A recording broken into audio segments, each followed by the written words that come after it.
Ya, kita akan memulai perkuliahan pada kesempatan siang hari ini. Bismillahirrahmanirrahim. Assalamualaikum warahmatullahi wabarakatuh. Waalaikumsalam Waalaikumsalam. warahmatullahi wabarakatuh. Waalaikumsalam warahmatullahi wabarakatuh. Selamat siang dan salam sejahtera. Semoga semuanya berada dalam keadaan sehat walafiat, tidak kurang suatu apapun. Amin ya robbal alamin. Baiklah, untuk kesempatan siang hari ini kita akan memulai lagi perkuliahan untuk mata kuliah mesin listrik. Dan setelah minggu lalu kita ya dalam tanda kutip menamatkan materi tentang transformator. Mulai hari ini kita akan membahas mengenai mesin DC yang akan kita mulai dari pembahasan tentang generator DC. Materi untuk kuliah hari ini sudah Bapak kirimkan di grup WA dan nanti akan Bapak masukkan juga di spot ya. Hanya kalau untuk sekarang kalau download di spot belum ada ya, kecuali untuk tugas. Nah, kemudian ya supaya ada yang menempel juga gitu ya dari perkuliahan hari ini, tidak hanya numpang lewat. Jadi ada tugas mengerjakan 3 soal terkait kuliah hari ini ya. Jadi ada 3 soal yang harus dikerjakan berhubungan dengan materi kuliah hari ini. Soalnya sudah Bapak kirimkan juga ya via grup WA. Dikumpulkannya melalui spot UPI Edu ya supaya tidak tercecer, supaya terekap siapa yang mengumpulkan dan tidak ya. Jadi dikumpulkannya melalui spot paling lambat besok pukul 12 siang ya. Jadi paling lambat besok pukul 12 siang, diusahakan sih hari ini ya. Lebih bagus hari ini, lebih cepat, lebih baik ya. Jadi ada 3 soal, soalnya mudah. Contoh atau cara mengerjakan soalnya ada di materi kuliah ya. Jadi ada yang memberi label ya, gambar, ada mesin DC, itu bagian apa saja, ada di materi kuliah. Kemudian ada 2 soal latihan, itu juga ada di materi kuliah ya. Dan di materi kuliah ada soal yang belum dibahas, nanti juga akan kita bahas ya. Jadi tolong diperhatikan saja ya. Nah, langsung saja akan Bapak share materi kuliah untuk kesempatan siang hari ini.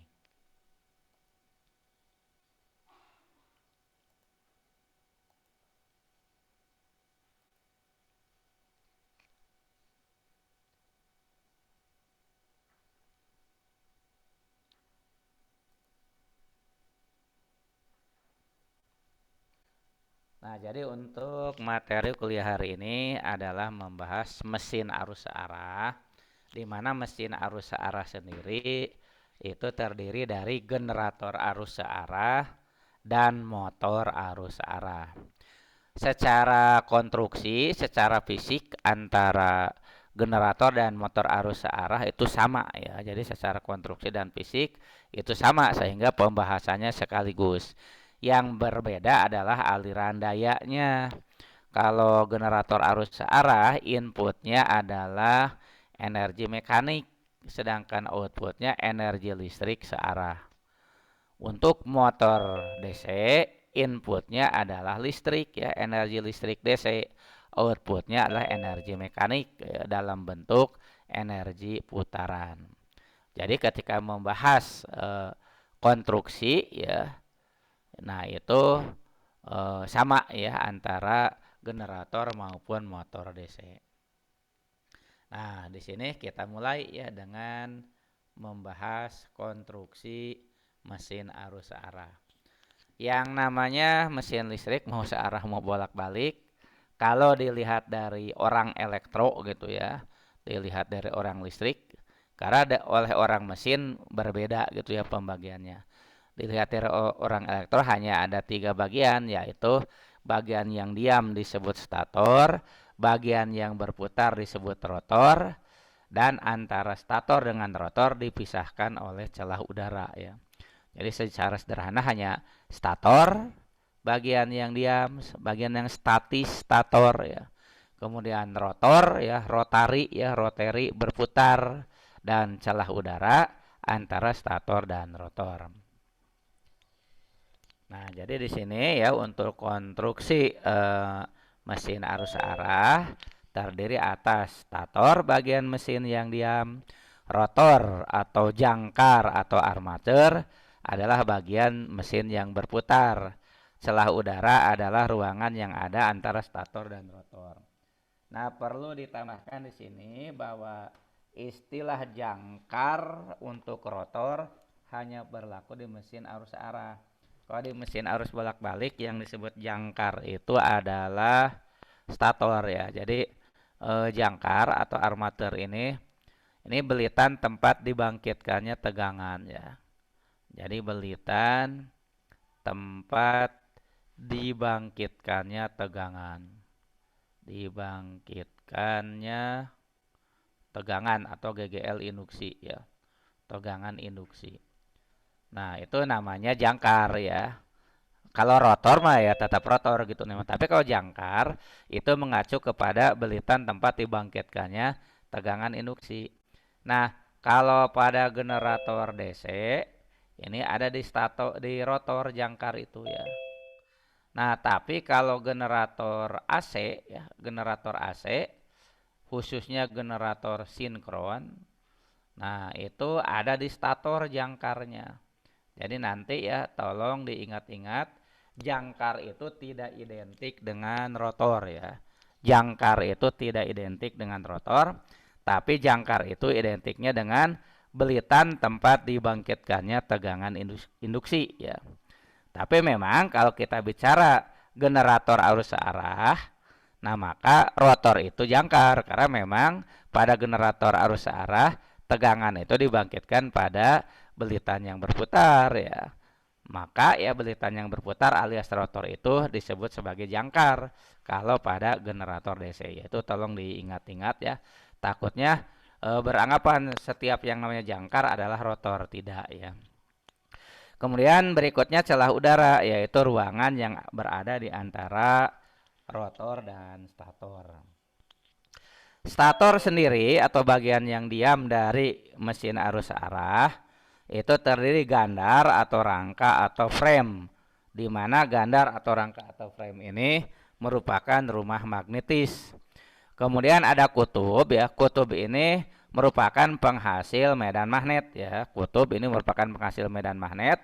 Biasanya terdiri dari inti kutub, sepatu kutub, dan lilitan penguat atau lilitan medan. Nama lainnya lilitan eksitasi ya. Jadi pada mesin arus arah ini itu berasal dari arus DC yang mengalir pada belitan medan atau mengalir pada belitan eksitasi ya. Nah, kemudian yang berikutnya adalah sikat ya. Sikat ini merupakan bagian dari mesin arus arah yang berada di stator. Nanti sikat ini akan bekerja sama dengan bagian yang berada di rotor yang namanya adalah komutator ya. Jadi nanti akan ada kerjasama antara sikat yang berada di stator dengan komutator yang berada di rotor. Nah, dalam hal mengubah tegangan arus bolak-balik menjadi arus arah ya. Karena sebetulnya GGL yang dibangkitkan atau tegangan induksi yang dibangkitkan pada belitan jangkar atau rotor generator DC itu adalah arus bolak-balik. Tapi kemudian disearahkan oleh kerjasama antara komutator dengan sikat. Nah, namanya nanti ada prinsip komutasi. Nah, sedangkan rotor sendiri atau bagian yang berputar umumnya terdiri dari inti rotor, kemudian belitan rotor atau belitan jangkar, dan komutator ya, di mana komutator ini fungsinya adalah sebagai penyearah mekanik ya. Kalau penyearah listrik kan kita mengenal rectifier ya. Rectifier ada yang menggunakan gelombang setengah gelombang ya, dioda, ada gelombang penuh ya. Nah, kalau komutator ini penyearah juga, tapi penyearahannya bukan secara listrik tetapi secara mekanik. Nah, ini ilustrasi dari suatu mesin DC ya. Bisa dilihat bagian-bagiannya ya. Di situ ada ya akan Bapak sebutkan yang tadi dibahas saja ya. Nah, misalkan saja pada stator ya, pada stator itu ada nih field coil, ini belitan medan ya.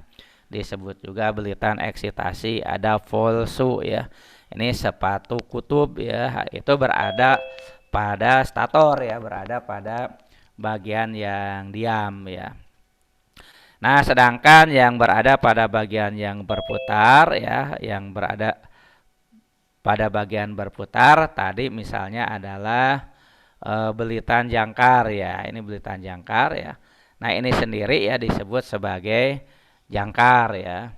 Nah, kemudian ada komutator. Ini komutator itu berada pada bagian yang berputar ya, komutator.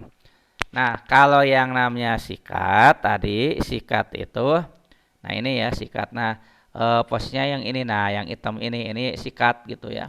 Nah, sikat itu berada pada stator ya. Kalau sikat berada pada stator.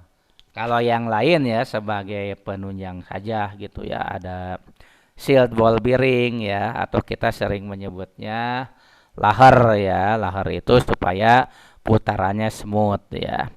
Nah, kemudian ada pulley, ada fan atau kipas ya. Ada ujungnya ya drive and head ya dan seterusnya.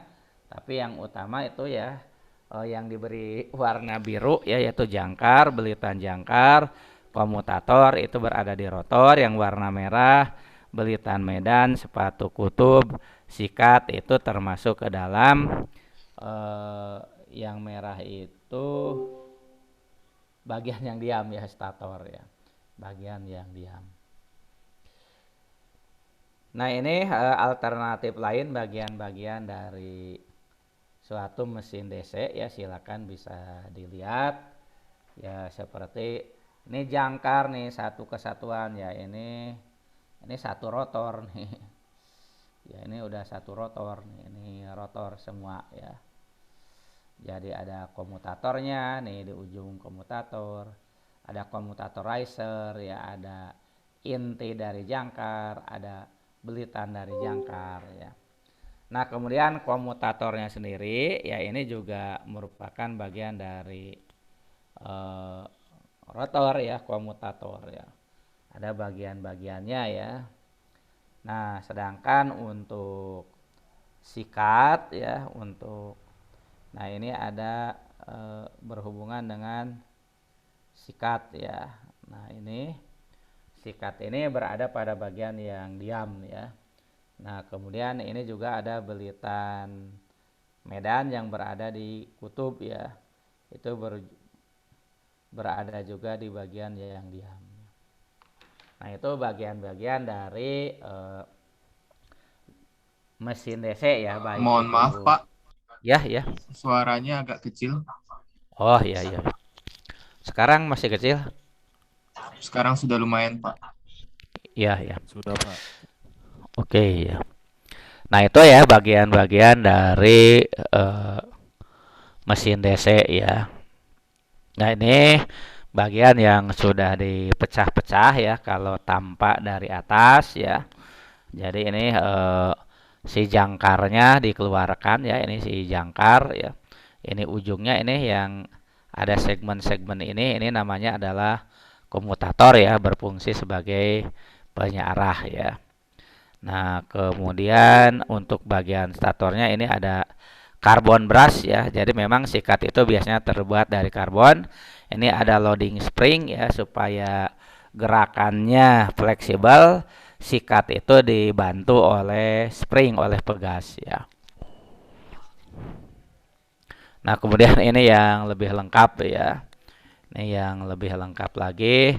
Misalnya akan Bapak tandain yang berada pada rotor ya. Ini pada rotor nih. Ada komutator ya. Kemudian mana lagi nih, jangkar ya, itu pada rotor ya. Kemudian yang berada di rotor itu komutator dengan jangkar sih yang inti. Sama belitan jangkarnya sendiri ya. Belitan jangkar di sini mana belitan jangkar nggak ada tulisannya ya.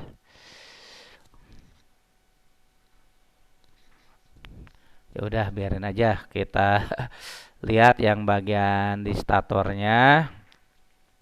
Stator itu harusnya ada belitan medannya. Nah ini belitan medan ya. Jadi field coil ya, kumparan medan ya. Kemudian, nah ini pemegang sikat ya. Ini brass spring ya, pemegang sikat. Kemudian ini sikatnya sendiri. Nah ini yang hitam ini nih. Nah karena biasanya terbuat dari karbon ya.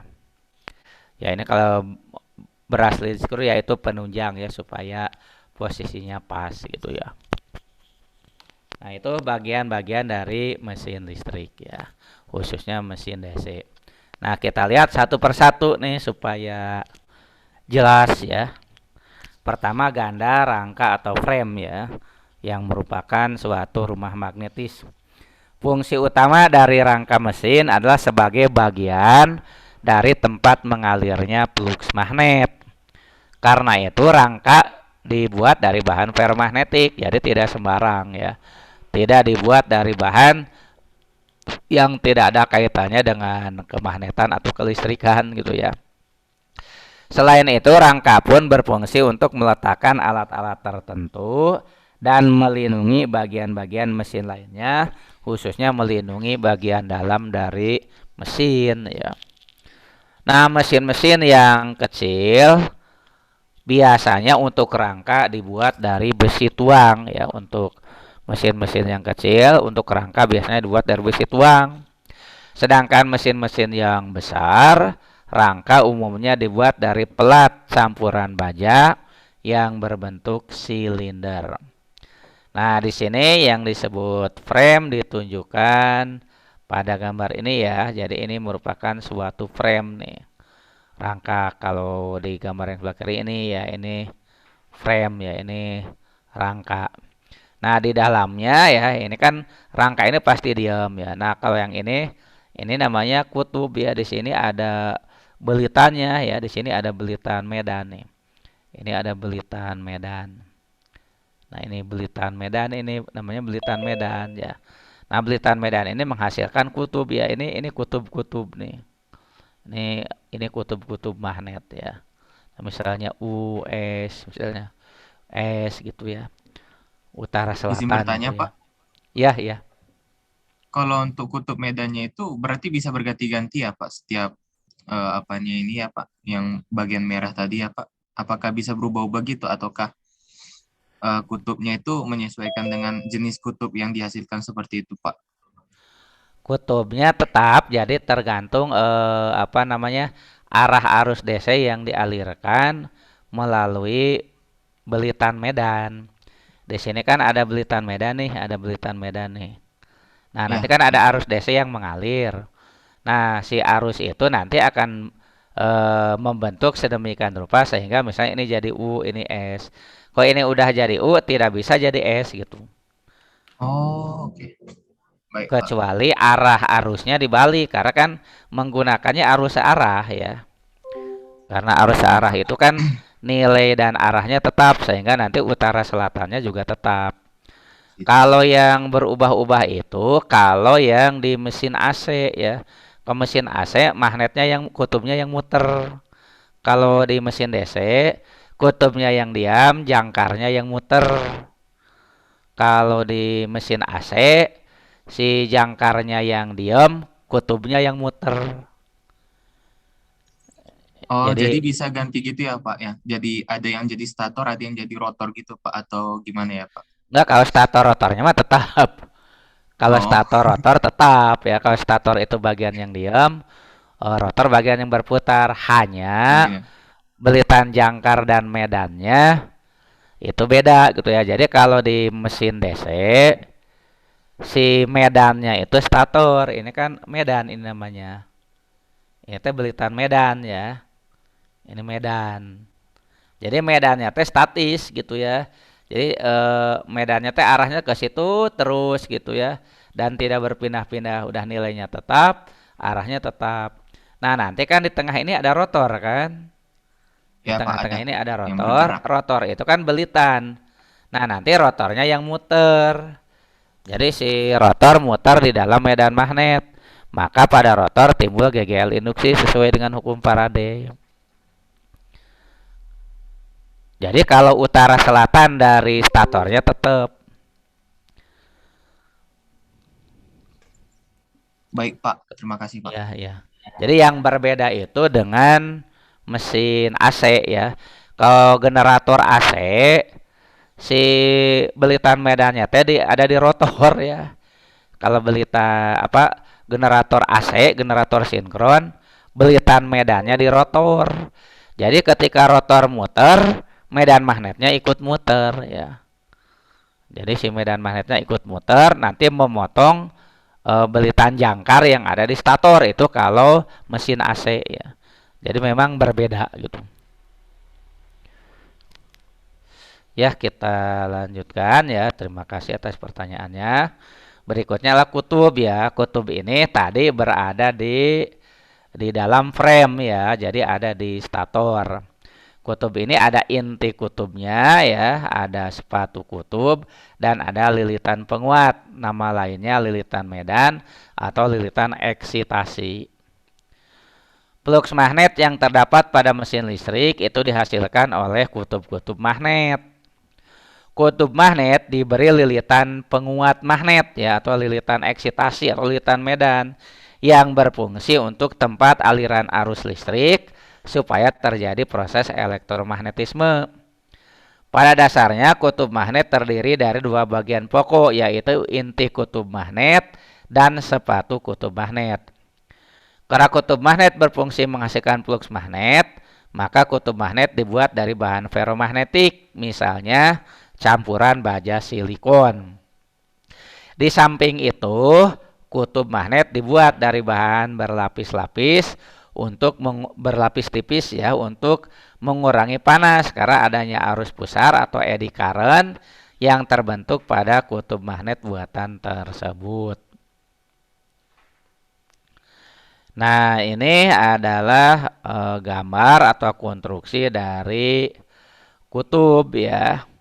Nah, yang paling sebelah kiri itu inti kutubnya ya. Nah, ujung sini namanya disebut sepatu kutub ya. Ini pulsu ya. Jadi karena bentuknya mirip sepatu. Tapi keseluruhan ini namanya inti kutub ya. Jadi ini intinya ya. Ini inti. Inti ini ya bisa dilihat di gambarnya nih. Ini kan terdiri dari lembaran-lembaran tipis bahan ferromagnetik. Seperti halnya membuat trafo ya. Kalau inti trafo itu kan tidak dibuat dari balok logam gelondongan gitu ya. Tapi dibuat dari lembaran-lembaran tipis ya. Lembaran tipis dijajarin jadi satu gitu. Ini juga sama ya. Jadi ada lembaran-lembaran tipis ya yang bentuknya seperti ini nih. Nah, ini satu lembar kayak roti gitu ya. Nah, tapi dipotong-potong gitu ya. Dibuat tipis banget ya. Itu hubungannya terkait rugi inti ya atau eddy current. Untuk belitannya sendiri terpisah. Ini belitannya ya, belitan dililit di sini ya. Ini belitan ujung satu lagi ya dililit gitu ya. Apa namanya? Ini kan ada dililit pada koker ya istilahnya mah. Nah, jadi dililit pada frame tertentu, kemudian dililit ini teh dimasukkan ke sini gitu ya. Ini kan lubang nih, ini lubang kosong ya. Nah, lubang ini buat inti gitu ya. Jadi nanti si belitan itu dipasangkan di sini gitu ya. Jadi nanti ini akan tertutup si inti itu oleh belitan. Ketika belitan dialiri arus, maka si sepatu kutub ini akan menjadi magnet ya. Nah, ini kalau udah konstruksi komplitnya nih. Ini complete construction ya. Jadi udah jadi ya, udah lengkap itu namanya adalah kutub.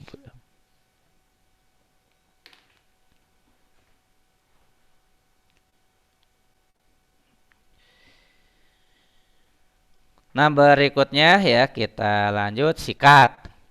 Fungsi utama sikat adalah sebagai penghubung ya, penghubung untuk aliran arus dari lilitan jangkar ke terminal luar kalau sebagai generator, atau sebaliknya dari terminal luar ke lilitan jangkar kalau sebagai motor. Karena itu sikat dibuat dari bahan konduktor karena kan penyambung ya, penghubung antara listrik apa namanya yang dihasilkan jangkar dengan bagian luar ya. Nah, karena sikat terbuat dari karena itu sikat terbuat dari bahan konduktor ya supaya bisa nyambung gitu. Di samping itu sikat juga berfungsi untuk terjadinya komutasi ya. Komutasi itu penyearahan secara mekanik ya. Komutasi di sini penyearahan lah. Kok komutasinya sendiri penyearahan.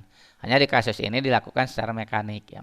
Bersama-sama dengan komutator, bahan sikat harus lebih lunak dari bahan komutator ya, kan akan bergesekan terus. Sikat dengan komutator tidak boleh sama kuat, nanti dua-duanya aus.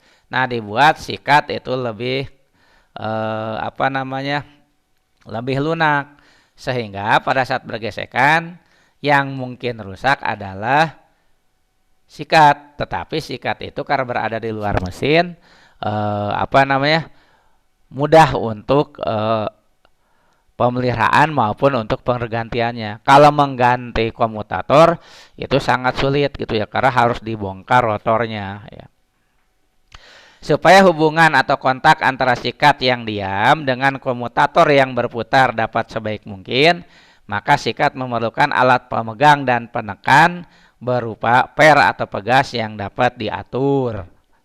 Memilih bahan yang digunakan untuk suatu sikat perlu memperhatikan putaran mesin, kerapatan arus yang melalui sikat, dan tekanan sikat terhadap komutator.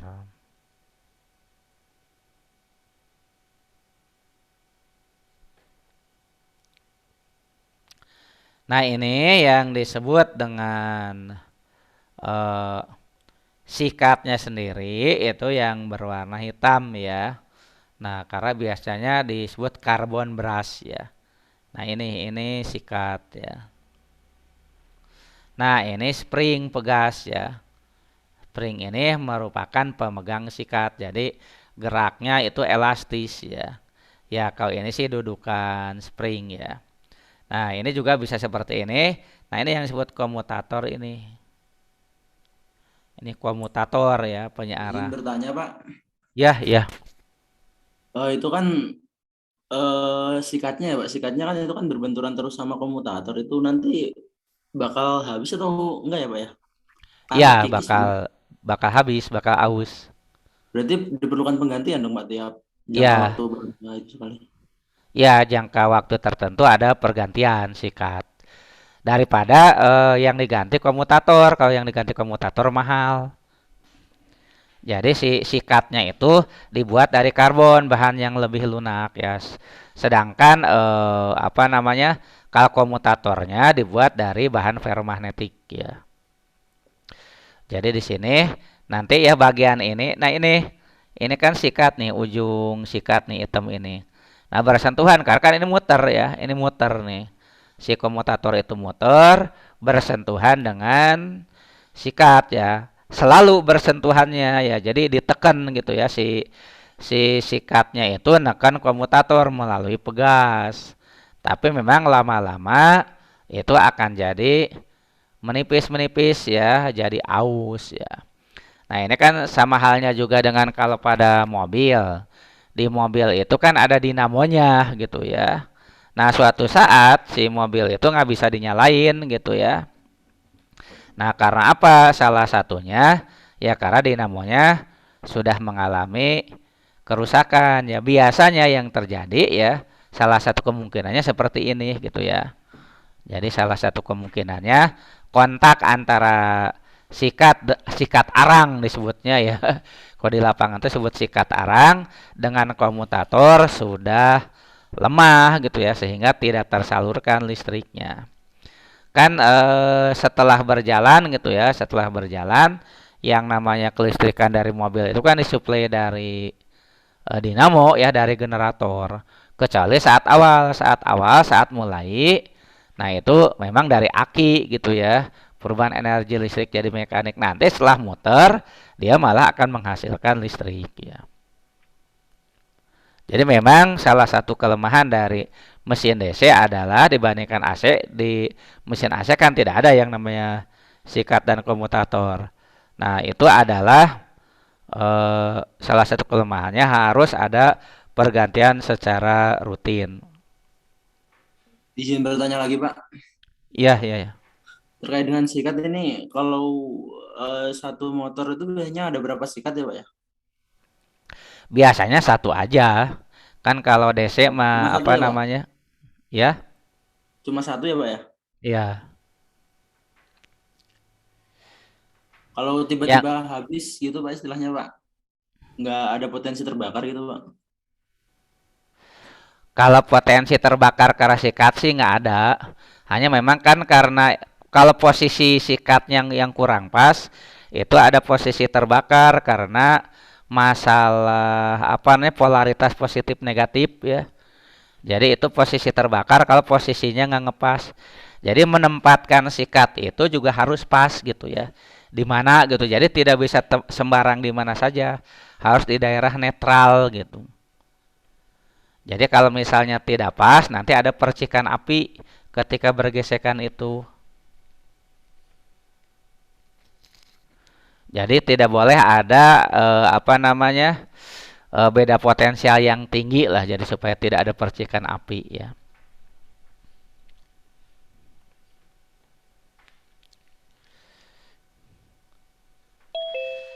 Yaitu untuk sikat ya, ini sama, ini masih, ini diagram kerjanya gitu ya, bisa dilihat.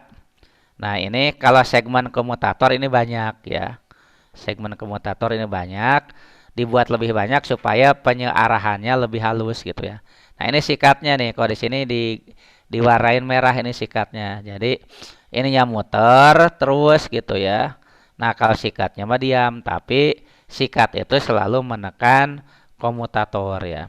Nah, si bagian dari sikat sendiri ya, komponen bantunya banyak ya. Jadi ada sikat nih, ada pemegang sikat, ada terminal sikat, ada pegasnya, ada penjepit gitu ya.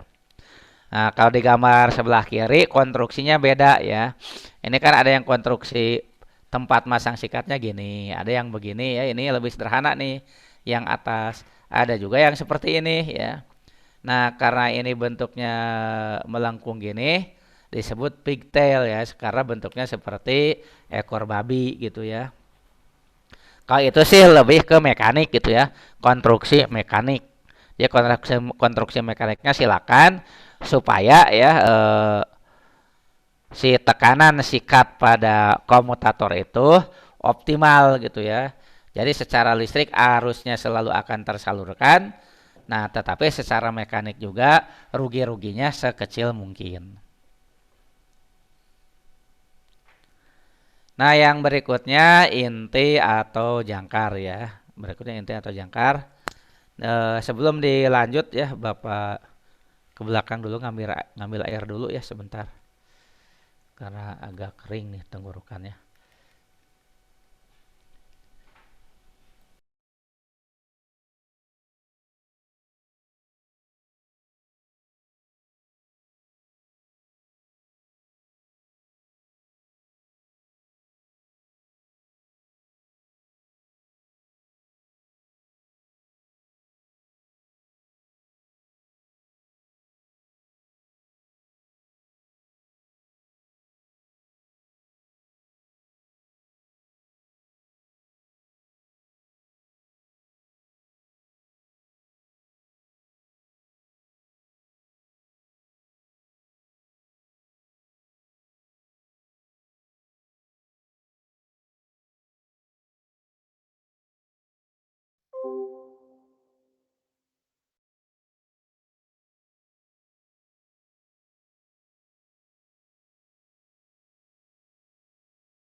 Nah, baiklah ya, kita lanjutkan dengan inti atau jangkar. Jangkar yang umum digunakan di dalam mesin arus searah adalah yang berbentuk silinder yang diberi alur pada bagian permukaannya. Nah, jadi yang disebut alur bisa dilihat di gambar sebelah kiri ya. Kalau di gambar sebelah kanan, nah ini alurnya ya. Nah, ini alurnya. Ini alur itu kalau pada jangkar tempat ya meletakkan belitan jangkar ya. Nah, ini kan belitan jangkar nih ini namanya. Ini belitan jangkar. Belitan jangkar itu diletakkan di dalam alur ya. Nah, ini ya, ini lilitan jangkar ditempatkan di dalam alur. Nah, secara keseluruhan ini namanya jangkar ya. Nah, kemudian di sini ada komutator ya. Komutator ini merupakan bagian dari generator yang berfungsi sebagai penyearah, tapi dia bekerja bersama dengan sikat ya. Jadi listriknya itu dihasilkan di rotor ya. Supaya bisa diambil keluar harus disalurkan ke bagian luar, disalurkan ke terminal gitu ya. Nah, terminalnya ya, sebelum masuk ke terminal luar itu dilewatkan melalui sikat. Jadi penghubung antara bagian rotor dan stator itu adalah dari rotor penghubungnya komutator, dari stator adalah sikat.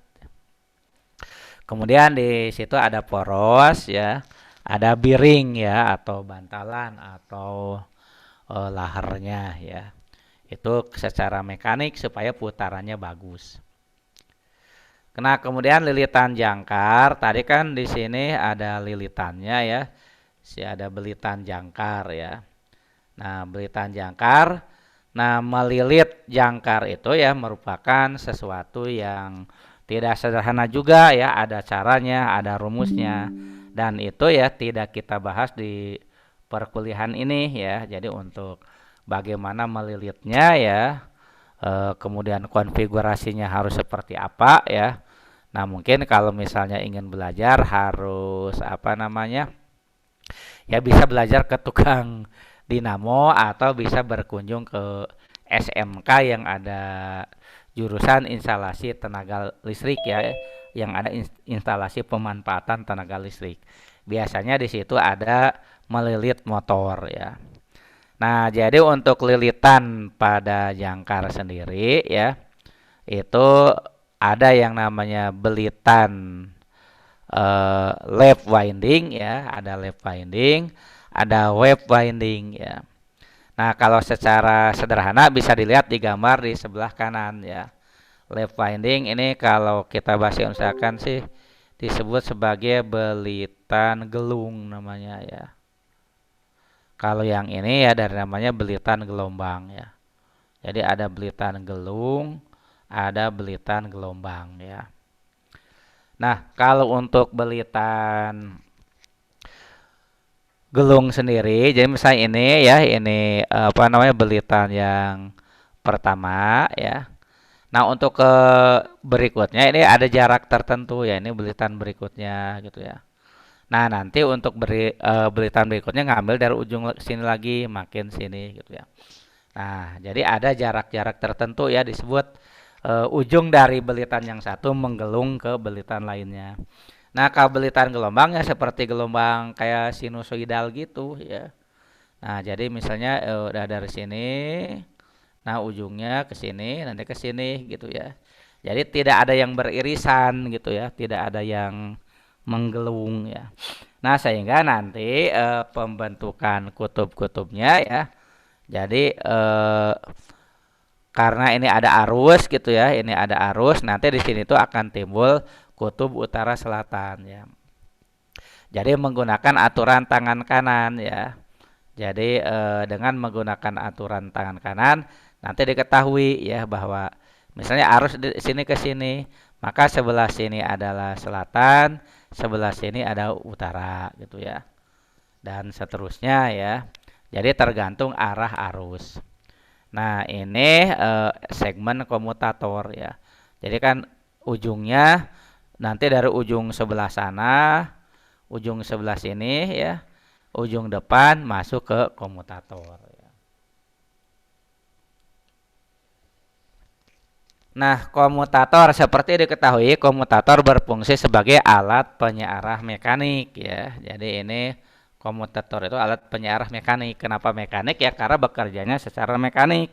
Kalau penyearah secara listrik itu kan ada rangkaian elektronika daya ya. Biasanya kita sebut rectifier ya. Itu penyearah secara listrik yang menggunakan dioda ya. Ada yang setengah gelombang, ada gelombang penuh dan sebagainya. Nah, supaya menghasilkan penyearahan yang lebih baik ya, maka komutator yang digunakan jumlahnya banyak ya. Jadi penyearahan mekanik itu komutator bekerja bersama-sama dengan sikat membentuk suatu kerjasama yang disebut komutasi. Supaya menghasilkan penyearahan yang lebih baik, maka komutator yang digunakan jumlahnya banyak. Karena itu tiap belahan atau tiap segmen komutator tidak lagi merupakan bentuk sebagian silinder ya, tetapi sudah membentuk lempeng-lempeng. Kalau ditotalkan memang jadi silinder. Di antara setiap lempeng atau segmen komutator terdapat bahan isolasi. Isolator yang digunakan menentukan kelas dari mesin berdasarkan kemampuan suhu yang timbul di dalam mesin tersebut. Jadi di samping sebagai isolator terhadap listrik, isolator yang digunakan harus mampu terhadap panas tersebut. Berdasarkan jenis isolator yang digunakan terhadap kemungkinan panas ini, maka mesin DC dikenal menjadi kelas A dengan suhu maksimum 70 derajat Celcius, kelas B 110 dan kelas H 185. Nah, itu kelas isolasi untuk komutator ya. Nah, ini gambar dari komutator ya. Ini adalah gambar dari komutator. Nah, ini ada segmen-segmennya ya. Ini komutator segmen. Ini segmen 1 segmen ya. Nah, ini adalah brush atau sikat. Sikatnya yang hitamnya ya, karena dari karbon. Ini brush holder atau pemegang sikat. Kalau di sini ya ini yang disebut sebagai jangkarnya ya. Jangkar. Nah, yang ini adalah komutator.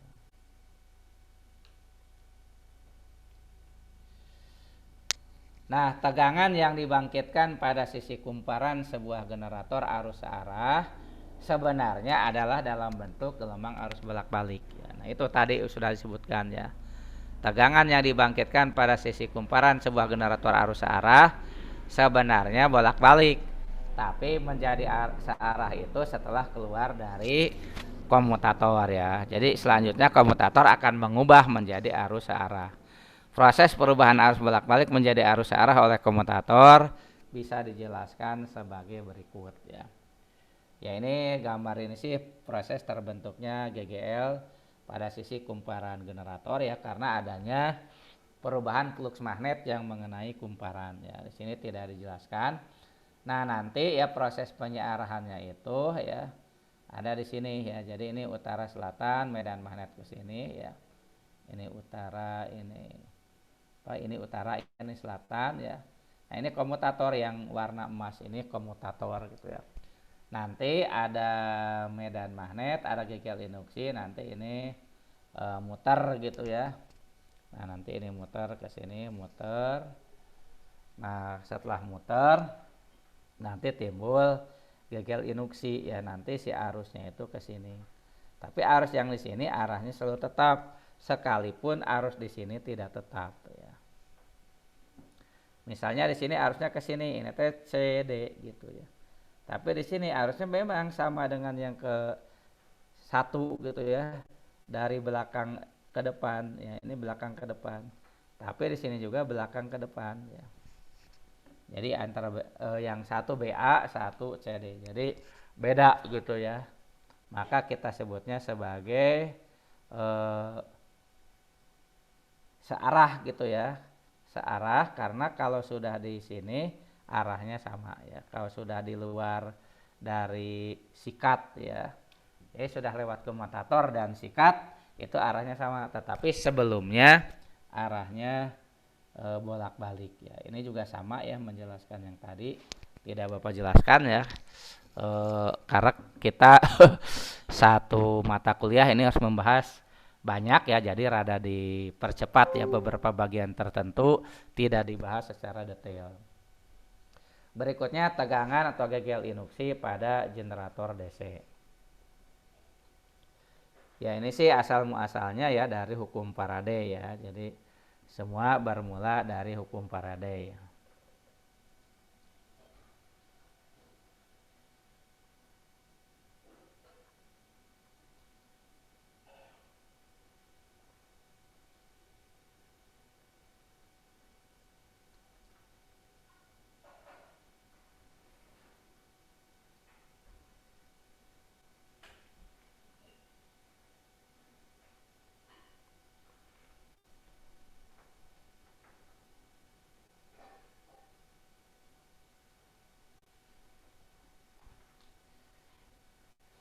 Tegangan induksi jangkar atau GGL jangkar dibangkitkan pada kumparan jangkar dari sebuah generator. Nilai tegangan ini bisa dihitung dengan rumus EA. E itu lambang GGL, A itu singkatan dari armature yang berarti jangkar ya. E-nya GGL, A itu armature atau jangkar ya. E adalah ZP dibagi 2 VA, Z jumlah konduktor, P jumlah kutub dibagi 2 kali V kali A ini jumlah lintasan paralel. Nah ini dikali omega, laju putaran dalam radian per sekon, dikali flux magnet. Nah ini bisa diringkas jadi K kali omega kali flux ya. Berarti yang ZP per 2 VA-nya itu disebut sebagai konstanta ya, sebagai K besar. Nah ini penjelasannya ya, EA itu tegangan atau GGL yang diinduksikan pada jangkar, Z jumlah total konduktor atau jumlah total penghantar jangkar yang efektif, P jumlah kutub ya, P besar ini jumlah kutub total ya. Jadi kalau misalnya ada satu utara satu selatan, kita sebutnya 2 kutub ya. Kalau ada 2 utara 2 selatan itu 4 kutub, 3 utara 3 selatan 6 kutub. Jadi P besar di sini jumlah kutub total ya. Nah, nilainya 2 kali P kecil. Kalau P kecil jumlah pasangan kutub ya. Jadi kalau ada 1 utara 1 selatan, maka P kecilnya 1, jadi 1 pasang kutub. Tapi P besarnya jumlah kutub totalnya 2. Omega laju putaran jangkar dalam radian per sekon, V fluksi per kutub dalam Weber, di mana 1 Weber 10 pangkat 8 Maxwell ya. Jadi kadang-kadang satuan fluksi itu dinyatakan dengan Maxwell ya. Jadi kalau ada Maxwell, nah maka 1 Weber itu 10 pangkat 8 Maxwell. Jadi kalau dibalik ya, kalau dibalik 1 Maxwell sama dengan 10 pangkat min 8 Weber. Min 8. Min 8 ya, 10 pangkat min 8 Weber. Kemudian A jumlah cabang atau jumlah garis edar paralel. Nah untuk ini ketentuannya, kalau kita menggunakan belitan gelung atau tadi namanya lap winding ya, untuk belitan gelung atau lap winding, A-nya itu sama dengan M kali P ya. P-nya jumlah kutub, M-nya itu seberapa rumit rangkaiannya gitu. Jadi ada yang namanya kalau M-nya 1 itu kita sebut simplex ya, belitannya simplex. Kalau M-nya 2 namanya belitan duplex ya. Kalau M-nya 3 triplex ya, bukan triplex kayu ya. Nah, itu ya rumusnya. Jadi kalau belitannya belitan gelung atau lap winding, jumlah lintasan paralelnya M kali P. Tapi kalau belitannya belitan gelombang cukup 2M ya. Jadi seolah-olah belitan gelombang itu sama dengan belitan gelung tapi kutubnya hanya 2. Kutub minimal gitu ya. Belitan gelombang itu kutub minimal. Jadi 2 kutub kali M ya. M-nya sama ya. Seberapa rumit rangkaiannya. Lalu ada K ZP per 2 PA. K ZP per 2 PA itu konstanta ya. Jadi suatu tetapan ya, karena Z jumlah konduktor udah tidak bisa diubah lagi, P jumlah kutub tidak bisa diubah lagi, dibagi ya, V juga apalagi ya, A juga ya, jumlah lintasan paralelnya kan sudah tertentu ya. Itu jadi konstanta. Nah, umumnya ya kalau ini kan omega itu, omega laju putarannya radian per sekund ya. Nah, kalau ingin diubah menjadi RPM itu bisa ya. Caranya kan tinggal dibuat begini. Ini K kali ya omega itu kan 2V jumlah putaran dalam RPM ya. Jadi N dalam RPM dibagi 60 ya. Kali fluksi ya.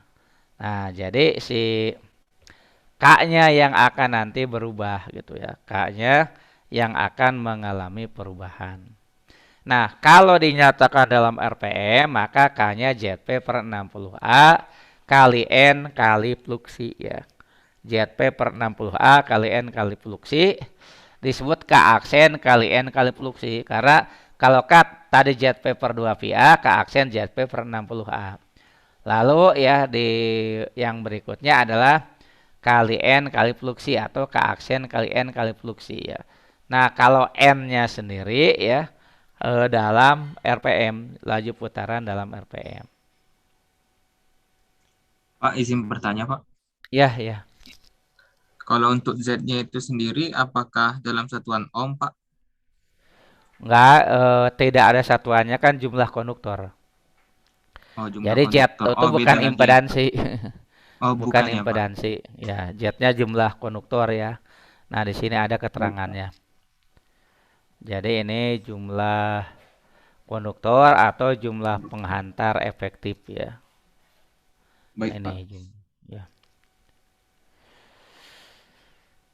Nah, berikutnya reaksi jangkar ya.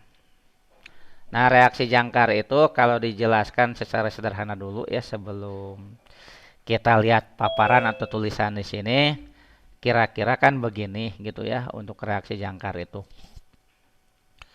Ya, pertama-tama proses terjadinya GGL induksi itu pertama-tama belitan medan yang ada di stator dialiri arus listrik ya. Pertama-tama belitan medan yang ada di stator ya, itu dialiri arus listrik searah. Maka akan dihasilkan medan magnet ya. Akan dihasilkan medan magnet. Nah, lalu si belitan rotor atau si rotor lah ya, kita ringkasnya. Si rotor kita putar ya, yang memutarnya ya namanya penggerak mula, terserah mau oleh orang atau oleh mesin yang lain gitu ya. Nah, yang jelas ya tadi ya belitan medan yang ada di stator dialiri arus searah menghasilkanlah medan magnet ya. Nah, medan magnet di ruangan ya, di ruangan di dalam silinder. Nah, di dalam ruangan itu ada rotor diputar ya. Rotor itu kan konduktor ya, diputar dalam medan magnet, maka akan timbul GGL induksi ya, akan timbul GGL induksi. Nah, sehingga pada rangkaian rotor atau pada rangkaian jangkar timbul GGL induksi.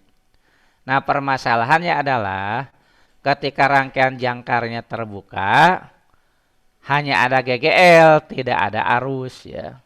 Tidak ada arus ya. Nah, tetapi ketika ya si jangkar itu dihubungkan dengan beban ya. Kan tadi di belitan jangkar itu ya di rotor timbul GGL ya. Kalau dihubungkan dengan beban, maka akan mengalir arus menuju ke beban. Nah, adanya arus pada belitan jangkar ini itu akan menghasilkan medan magnet yang lain ya, yang akan mengganggu medan magnet utama yang sudah ada sebelumnya ya. Jadi ya di generator itu kan sudah ada medan magnet gitu ya, sudah ada medan magnetnya dari belitan medan ya, belitan medan yang ada di stator itu dialiri arus listrik DC menghasilkan medan magnet ya, jadi menghasilkan medan magnet. Nah, medan magnet itu kemudian dipotong oleh belitan rotor, belitan jangkar yang berputar ya. Maka pada belitan jangkar timbul GGL induksi ya, pada belitan jangkar timbul yang namanya GGL induksi atau tegangan induksi. Nah, kalau si jangkarnya dihubungkan dengan beban, ini yang masalah. Kalau dihubungkan dengan beban, maka pada jangkar mengalir arus. Arus yang mengalir pada jangkar akan menghasilkan medan magnet sendiri yang bisa melawan medan magnet utama. Nah, ini namanya adalah atau mengakibatkan apa yang disebut dengan reaksi jangkar. Pak, mohon maaf Pak, Ya, untuk ya. yang di layarnya belum ada ya Pak? Belum, ya, memang belum ya. Oke. Jadi itu apa namanya? Jadi kalau ya pertama belitan medan yang ada di stator dialiri arus DC dihasilkanlah medan magnet. Medan magnetnya diam ya. Karena medan magnet dari arus searah. Nah, kemudian pada medan magnet tersebut diputarlah rotor. Nah, maka pada rotor timbul GGL induksi. Nah, kalau ada GGL maka akan ada arus kalau rangkaiannya tertutup. Tapi kalau rangkaiannya terbuka nggak ada arus ya nggak ada apa-apa gitu ya. Nah, ketika ya si jangkar itu sudah mendapatkan GGL induksi dan jangkar dihubungkan dengan beban maka akan dihasilkan arus. Nah, arus yang mengalir di belitan jangkar ini akan sama dengan yang ada di belitan medan gitu ya. Yaitu sama-sama akan menghasilkan medan magnet. Nah, interaksi antara medan magnet utama dengan medan magnet yang diakibatkan oleh arus beban yang mengalir pada jangkar disebut sebagai reaksi jangkar. Itu ya, jadi reaksi dari jangkar ya. Jadi arus yang mengalir di jangkar itu akibat GGL induksi. Tapi dia juga bisa menghasilkan ya arus yang sama dengan itu gitu ya. Itu namanya reaksi jangkar. Ini kalau tulisannya ya. Jadi gambar yang sebelah kanan ya coba diperhatikan. Nah, di sini itu gitu ada yang namanya belitan gitu ya. Nah, ini belitan jangkar gitu ya. Misalnya arusnya ke sini sehingga nanti ini akan menjadi utara nih. Ini akan sepatu kutub ini menjadi utara kalau arah arusnya seperti itu gitu ya. Nah, nanti ya di sini juga ya nanti disambung si belitannya itu ke sini gitu ya. Nah, di sini ada belitan ya. Nah, nanti di sini akan jadi selatan ya. Nah, jadi nanti di sini akan timbul kutub yang namanya selatan. Maka timbullah medan magnet ini B ya, medan magnet B dari utara menuju ke selatan ya. Nah, itu ketika si belitan jangkar belum dialiri arus, ini hanya dari belitan medan. Ini kan ya belitan medan, belitan medan. Nah, ketika belitan jangkar dialiri arus ya. Nah, ini nih ya ini yang bulat-bulat ini kan konduktor jangkar ya. Nah, ketika si belitan jangkar dialiri arus, nah maka akan timbul medan magnet lain yang gambarnya ini. Ini Bapak sebut B aksen, ini B. Ini ada B aksen medan magnet lain. Jadi kalau medan magnet jangkar arahnya ke bawah, medan magnet lain itu arahnya ke kiri ya. Nah, sebagai akibatnya nanti ya ada medan magnet yang harusnya ke bawah, ini malah ada tambahan yang ke kiri, akibatnya belok ya. Si medan magnetnya itu belok ya. Nah, ini medan magnet utamanya itu belok. Nah, karena medan magnet ini belok ya, kan asalnya gini vertikal. Maka ini namanya garis netral AB itu. Garis netral mula-mula ya. Nah, karena medan magnetnya sudah bergeser, nah maka garis netralnya berpindah jadi A aksen B aksen. Ini garis netral baru lah, garis netral baru. Nah, antara garis netral lama dengan baru ya. Kalau yang lama kan ke bawah. Nah, nanti titik netral itu ada di kiri dan kanan yang tegak lurus. Nah, ini ada medan magnet ya. Kalau kita lihat dari arahnya ya, arahnya yang ke bawah, maka sebelah kiri ini kutubnya eh, yang atas utara, yang bawah selatan kutub magnetnya. Nah, nanti ya, kalau misalnya ya apa namanya? Si ini kan asalnya A gitu ya. Ini A, ini B ya. Ini namanya garis netral ya, garis netral. Nah, ketika A aksen B aksen pindah, netralnya pindah, maka garis ini juga harus pindah gitu ya. Si garis ini berubah jadi A aksen B aksen. Nah, itu harus pindah gitu ya. Nah, itu namanya titik netral. Jadi kalau si A aksen B aksennya pindah, maka si posisi komutator juga harus pindah. Harus mengikuti A aksen B aksen ya.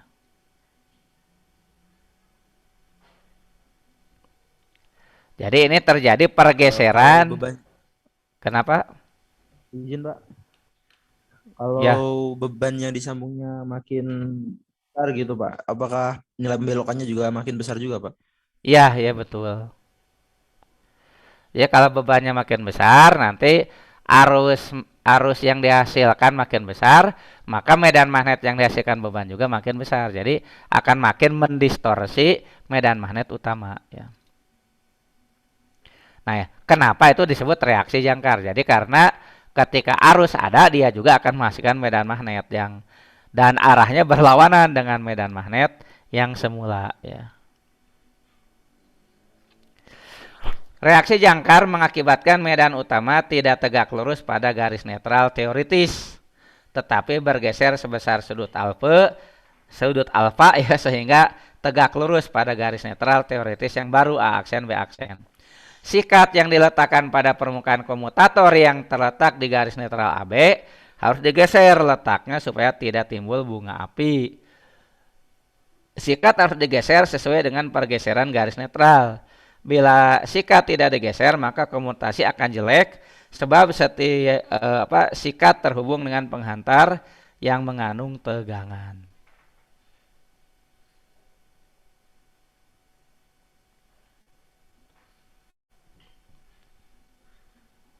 Nah, itu ya yang namanya reaksi jangkar. Nah, kita lanjut dengan eh, pembagian generator arus searah ya. Nah, sebelum lanjut ya, ini ditunggu dulu ya sebentar. Ini ke belakang dulu.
kalau computer vision itu dimasuknya ke deep learning karena dia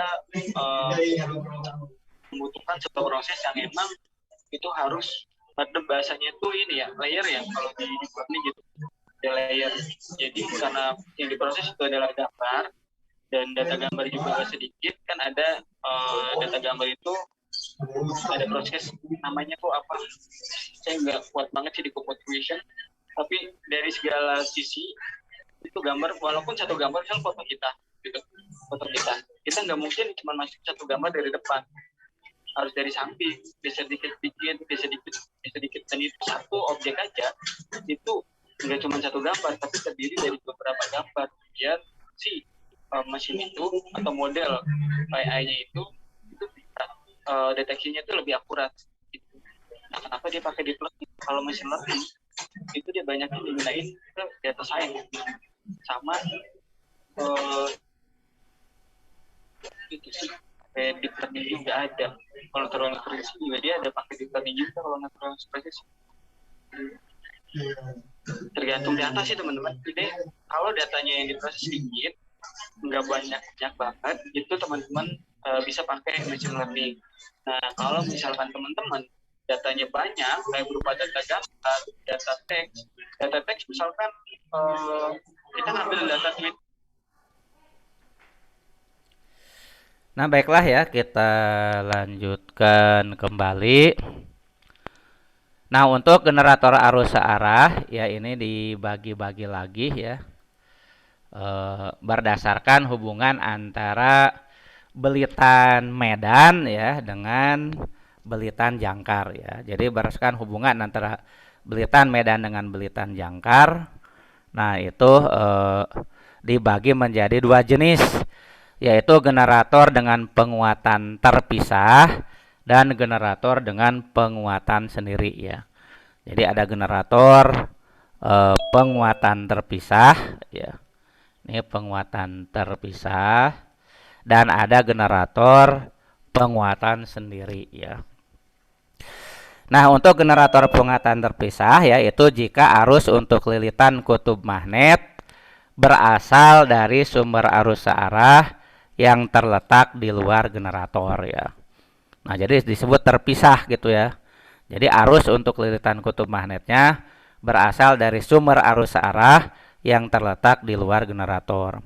Nah, sedangkan generator penguatan sendiri ya, jika arus untuk lilitan kutub magnet berasal dari generator itu sendiri ya. Jadi jika arus untuk lilitan kutub magnetnya berasal dari generator itu sendiri ya, maka disebut penguatan sendiri ya. Jadi sumber untuk medan magnet ada yang dari luar, ada yang dari dirinya sendiri ya. Nah, kalau dari luar itu kita sebut sebagai penguatan terpisah ya. Nah, kalau dari diri sendiri kita sebut penguatan sendiri. Nah, kita bahas dulu generator dengan penguatan terpisah ya. Generator dengan penguatan terpisah.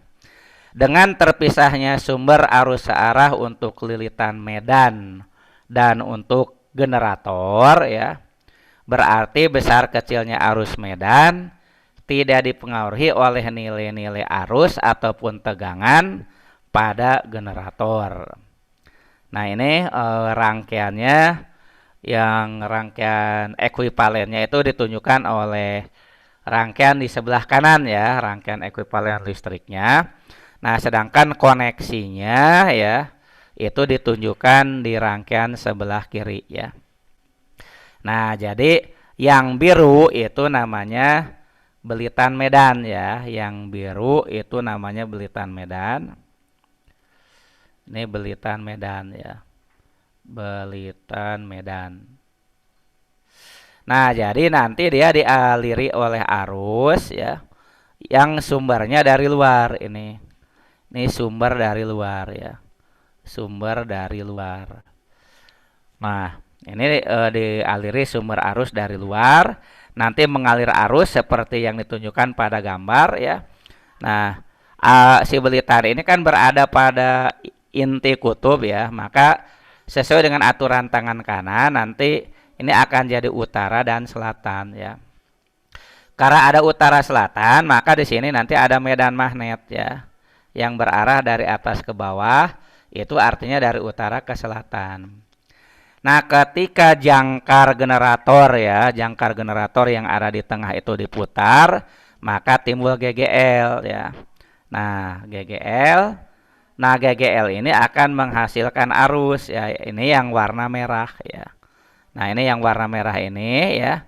Ini adalah arus yang dihasilkan oleh jangkar. Nah, ini namanya beban.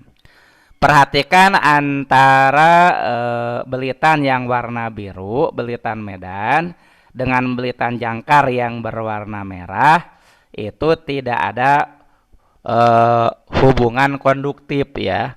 Jadi tidak ada hubungan konduktif antar belitan jangkar yang berwarna merah dengan belitan medan yang berwarna biru ya.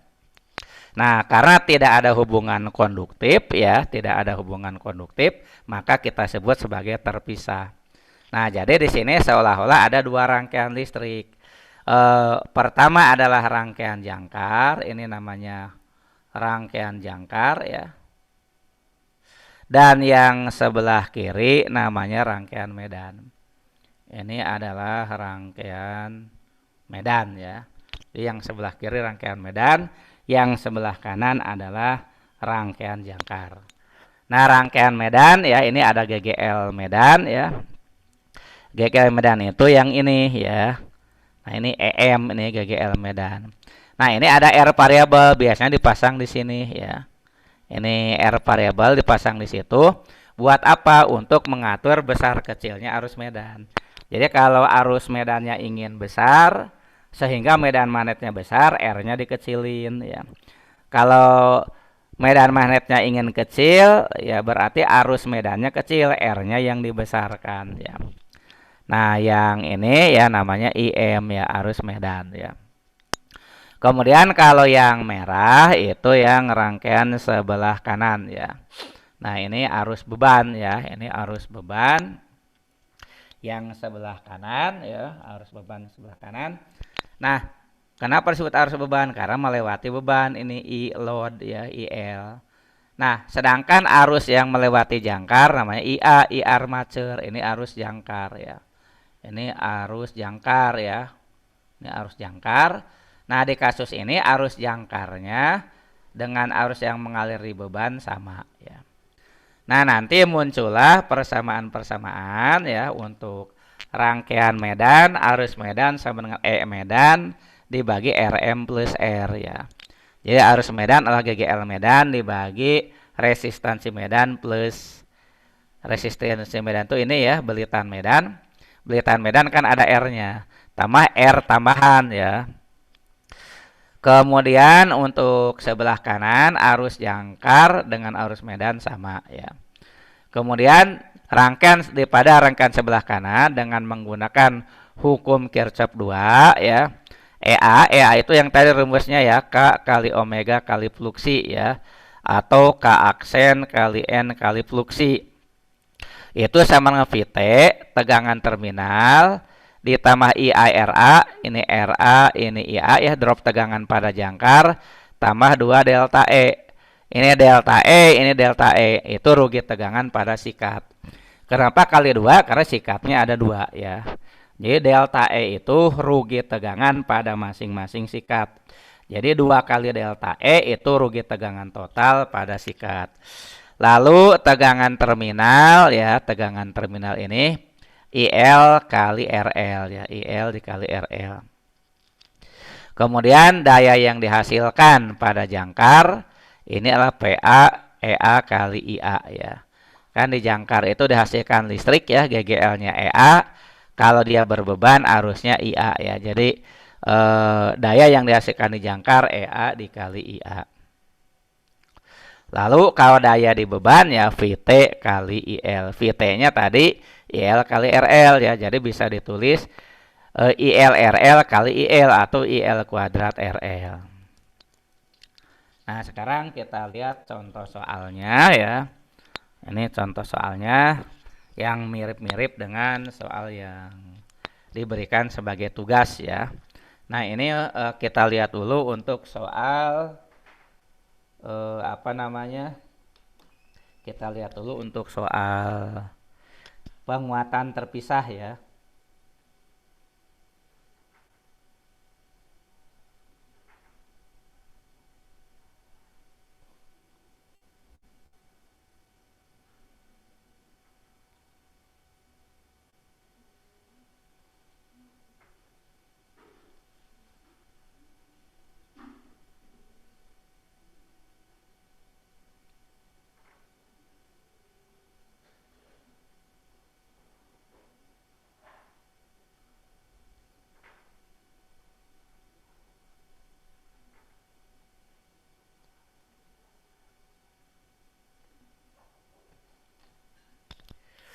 Suatu generator arus searah penguatan terpisah melayani beban 450 ampere pada tegangan terminal 230 volt. Resistansi jangkar 0,03 ohm, rugi tegangan pada seluruh sikat. Jadi kalau pada seluruh sikat udah 2 delta E ya, 2 volt. Berapa besar tegangan yang dibangkitkan jangkar?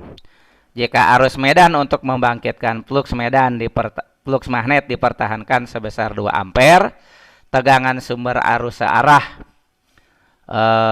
untuk penguatan sebesar 220 volt serta resistansi kumparan medan 50 ohm, tentukan berapa besarnya resistansi pengatur arus masuk kumparan medan.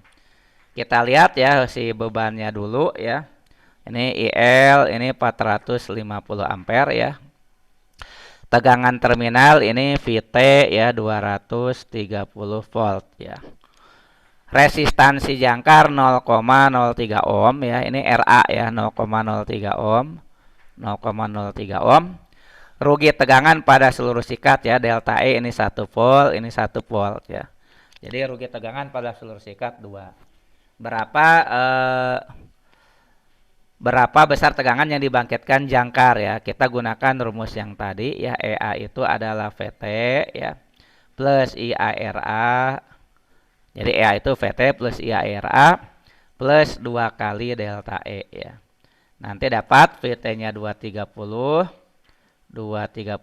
plus IARA sama ILRA ya, 450 kali 0,03 ditambah 2 delta E itu 2 ya.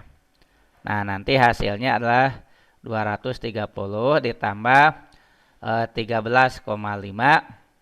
ditambah 2 ya. Jadi dapatnya 245,5 volt ya. Itu yang A ya, itu pertanyaan A. Untuk pertanyaan B, arus medannya 4 ampere ya, IM-nya dipertahankan 4 ampere. Tegangan sumbernya 220 volt. RM-nya 50 ohm, berapa R ya? Ya, tadi kan IM adalah EM dibagi RM plus R ya. Nah, maka dari sini RM plus R adalah EM bagi IM ya. Nah, dari sini dapat R adalah EM bagi IM dikurangi RM ya. Nah, jadi dapatnya 220 dibagi 4 kurangi 50. Dapatnya 55 kurang 50 atau 5 ohm ya. Nah, itu ya, di sini juga ada sih pembahasannya sama ya jawabannya. Kalau ini dibahas langsung supaya terlihat ya proses-prosesnya seperti apa. Nah, yang berikutnya adalah generator penguatan sendiri ya. Generator penguatan sendiri. Karena generator jenis ini memperoleh arus untuk lilitan medan dari dalam generator itu sendiri, maka dengan sendirinya besarnya arus medan akan terpengaruh oleh nilai-nilai tegangan dan arus yang terdapat pada generator. Hal ini akan tergantung pada cara hubungan lilitan penguat magnet dengan lilitan jangkar ya. Hubungan penguat lilitan magnet dan lilitan jangkar. Nah, pertama generator arus searah shunt ya. Generator arus searah shunt yang disebut shunt itu berarti paralel ya. kan sun itu paralel. Jadi si Belitan Medan kalau yang tadi terpisah, kalau sekarang diparalel dengan jangkar ya. Nah, jadi ini nih. Nah, ini Belitan Medan sun ini diparalel dengan jangkar ya. Nah, untuk rangkaiannya ya, untuk koneksinya ditunjukkan di gambar yang sebelah kiri. Jadi ini arus Medan ya, arus Medan sun ya. Ini arus Medan sun. Nah, yang biru ya. Nah, kemudian kalau yang merah itu arus jangkar ya. Yang warna merah ini namanya arus jangkar ya. Nah, jadi kalau misalnya kita lihat ya, yang masuk ke beban itu ya, ini kan nanti ada, lihat nih, ke sini ada arus jangkar nih. Nah, kemudian nanti ada yang keluar sebagai arus Medan ya, arus Medan sun ya. Nah, nanti ya ada yang keluar sebagai arus beban ini. Ini IL ya, arus beban. Jadi arus ini IA terbagi dua, jadi I sun dan IL ya. Nah, jadi nanti di sini ya ini namanya IL ya, ini IL. Nah, nanti bertemu lagi dengan I sun di sini ya, bertemu lagi dengan I sun dengan IL, nanti dijumlahkan balik lagi jadi IA ya. Jadi di sini berlaku ya. Bedanya yang satu di sini gitu ya. Ini kan IA adalah I sun plus IL ya. Kalau di atas IA adalah IL plus I sun. Jadi seperti itu ya. Jadi rangkaian ekuivalennya seperti di sebelah kanan. Rumus-rumus yang berlaku adalah ini ya. Jadi IA arus jangkar terbagi dua, satu ke beban, satu ke Belitan Medan. Arus Medan sun sendiri ya, karena paralel Medan sun dengan terminal beban ya. Perhatikan terminal beban paralel dengan sun ya, maka arus Medan sun sama VT dibagi R sun. Lalu EA berubah menjadi sama dengan tadi ya, EA adalah VT plus IARA plus 2 delta E ya. VT ILRL sama dengan tadi, PL VT IL, PA EA IA. Jadi rumus yang sama itu ini ya, dengan penguatan terpisah ini semua rumusnya sama. Yang beda ya di sini IA adalah IL plus I sun adalah VT per R sun.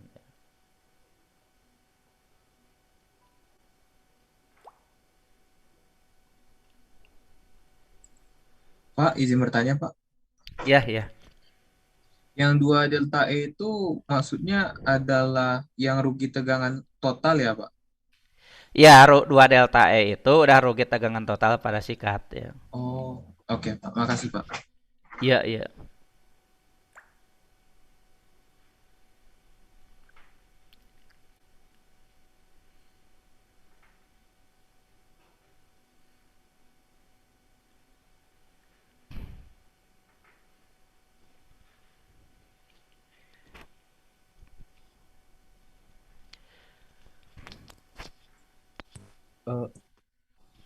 Izin bertanya boleh Pak? Ya, ya, ya. Ini kan generator penguatan sendiri ya Pak, berarti kan dia ngasilin listrik. Cuman itu kan untuk kumparan sun ya Pak ya, yang dililit itu, yang utara sama selatan. Ya, ya. Itu nggak ada suplai listrik untuk awalnya kan Pak. Jadi kan istilahnya kan dari putaran dinamonya kan dia kan dari awal pun dia udah langsung ngasilin GGL gitu kan Pak. Cuman berarti itu antara utara sama selatan itu sebenarnya udah ada magnetnya gitu Pak, udah ada kandungan magnetnya gitu. Gimana Pak? Ya, jadi di awal harus ada magnet sisa. Jadi kalau pertama kali banget belum ada magnet sisa, harus diinduksi dulu gitu, harus dihubungkan dulu dengan sumber luar. Jadi yang si birunya tuh dilepas gitu ya, dihubungkan dengan sumber luar sebentar gitu ya. Nah, udah kira-kira ada magnetnya, dibalikin lagi ke semula ya, baru si rotornya diputer. Nanti kalau rotor muter, karena udah ada medan magnet meskipun sedikit timbul GGL. Nanti akan timbul arus jangkar IA. IA kan salah satunya jadi ISAN. ISANnya nanti naik sedikit-sedikit. Jadi memang di awalnya harus ada magnet dulu ya. Jadi kalau misalnya pertama kali banget belum ada magnet, harus dihubungkan dulu dengan sumber luar. Jadi kalau semakin besar putarannya otomatis magnet sannya juga makin kuat dong, Pak. Iya, iya. Tapi nanti ada batasnya gitu ya. Kan ada batasnya, tidak bisa terus gitu. Tapi ketika di awal dia linear gitu ya. Jadi ketika muter kan GGL-nya juga kan sebanding dengan putaran ya. Jadi saling ini gitu ya. Kan EA itu K kali omega kali fluksi gitu ya. Ketika omega naik kan fluksi juga naik gitu ya. EA naik nanti fluksi juga jadi naik lagi gitu. Jadi saling mengisi gitu ya. Tapi nanti memang sampai batas tertentu. Jadi kesananya tidak bisa lagi gitu. Karena kan ada kejenuhan dari inti juga ya. Kan yang namanya putaran mesin juga ada batasnya. Tidak bisa diputar melewati putaran tertentu ya. Nanti secara mekanis akan rusak.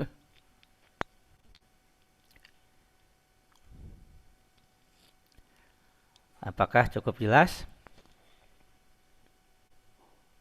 Jelas, Pak.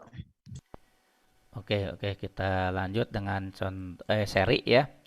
Nah, untuk seri sama saja dengan SAN, cuma dia dipasangnya seri ya. Hanya memang jadi si medannya dipasang seri ya, jadi langsung disambung gini ya. Jadi yang biru dengan yang merah disambung secara seri ya. Baru setelah itu ke medan. Nah, kalau generator seri ini syaratnya adalah harus selalu ada beban ya. Karena kalau tidak ada beban tidak akan ada arusnya ya. Jadi harus selalu ada beban. Karena beban tidak ada berarti ini kan open ya. Kalau ini open ya nanti udah diputar timbul GGL arusnya nggak bisa ngalir gitu ya. Jadi harus selalu ada beban. Kalau masalah magnet sisa sama gitu ya. Jadi di awal itu harus ada magnet sisa ya supaya bisa timbul GGL. Setelah timbul GGL, nanti timbul arus. Nah, si arus ini akan memperbesar magnet sisa yang sebelumnya.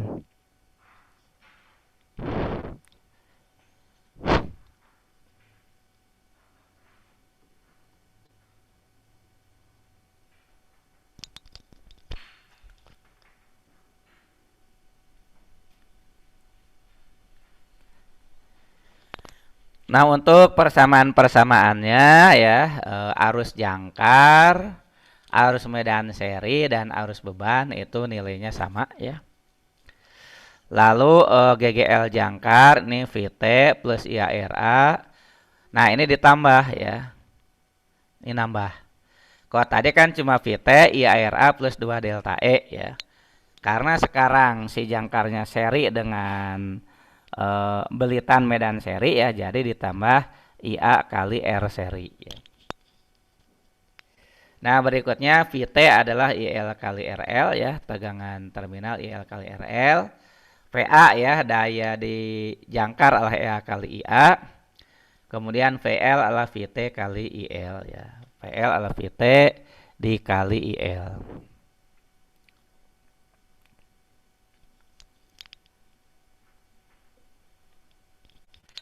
Nah, kemudian ya kita lihat contoh soalnya.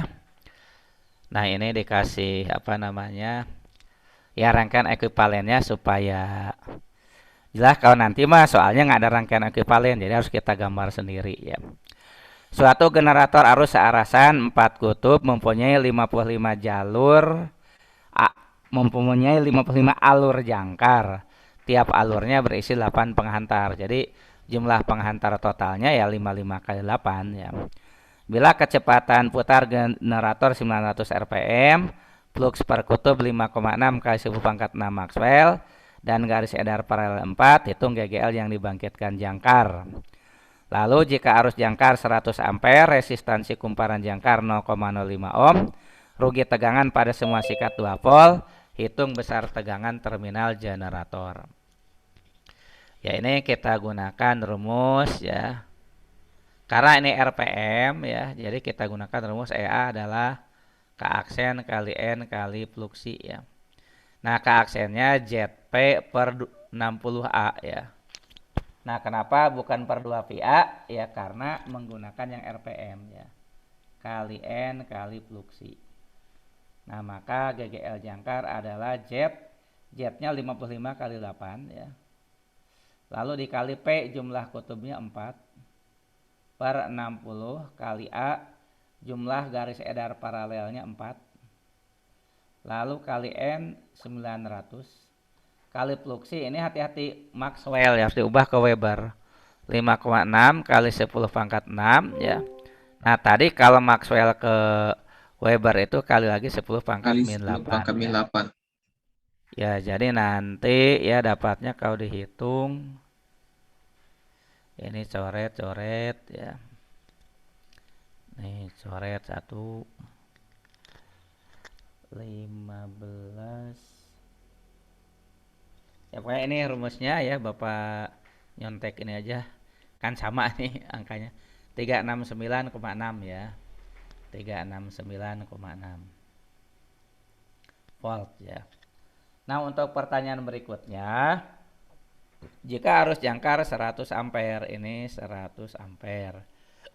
Resistansi kumparan jangkar RA 0,05 ohm. Rugi tegangan pada semua sikat 2 volt ya, jadi ini 1 volt, yang ini juga 1 volt. Hitung besar tegangan terminal generator ya. Nah, kalau dilihat dari gambar ya, si tegangan terminal sebentar.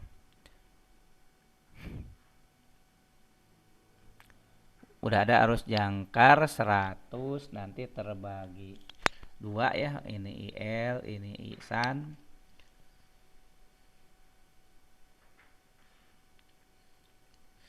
Nah, jadi kita gunakan ini ya, kalau ke arah kanan nanti EA itu adalah VT plus IARA ya, plus IARA ya, ke arah kanan VT adalah VT plus IARA plus 2 delta E ya.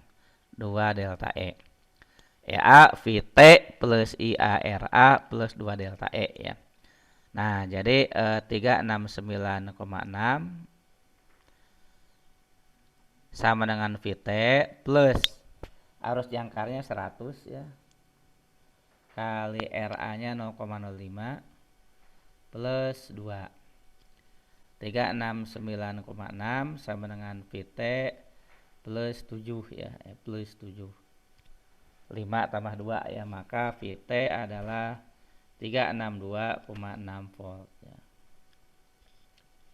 Nah, itu ya, kita cek jawabannya ya sama ya, 362,6. Nah, berikutnya kita lanjut dengan ya, ini yang seri ya. Suatu generator arus arah 50 kW 250 volt.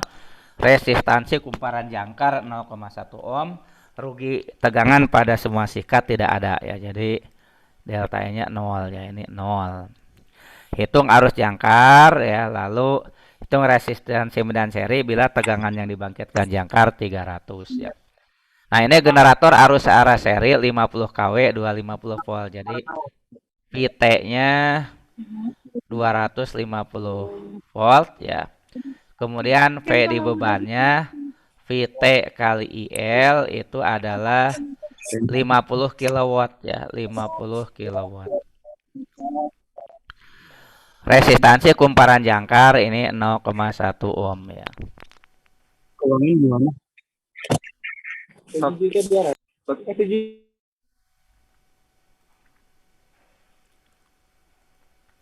Nah, kita lihat ya persamaannya. Pertama cari IL dulu ya. Jadi kan berlaku di beban itu ya, P, V atau daya di beban, nah, tegangan terminal kali arus beban ya. Nah, maka dari sini 50.000 ya, 50.000 watt sama dengan VT, tegangan terminal 250 dikali IL ya. IL-nya itu ya akan kita cari ya. Maka dapatlah IL 50.000 bagi 250 ya, dapatnya 200 ampere. Nah, nanti IA, I seri, IL itu sama ya, yaitu 200 ampere. Nah, dengan demikian ya, maka yang A sudah terjawab ya, arus jangkar. Arus jangkarnya sudah terjawab, ini A ya. B, resistansi medan seri bila tegangan jangkar ya. Nah, di sini EA adalah VT plus 2, di sini ada IARA plus I seri R seri ya. Nah, cuma I seri dengan IAT sama ya. Nah, VT plus IARA plus I seri R seri plus 2 kali delta E. EA-nya 300 ya. VT-nya 250 plus IA ya. IA-nya tadi sudah kita hitung 200. RA-nya 0,1. I seri 200, R seri dicari 2 delta E 0. Ini karena rugi tegangan pada sikat dianggap tidak ada ya. 300 sama dengan 250 plus 20 plus 200 R seri. Nanti 300 kurangi 270 ya, 30. 30 adalah 200 R seri. Maka R serinya 30 bagi 200. 0,15 ohm.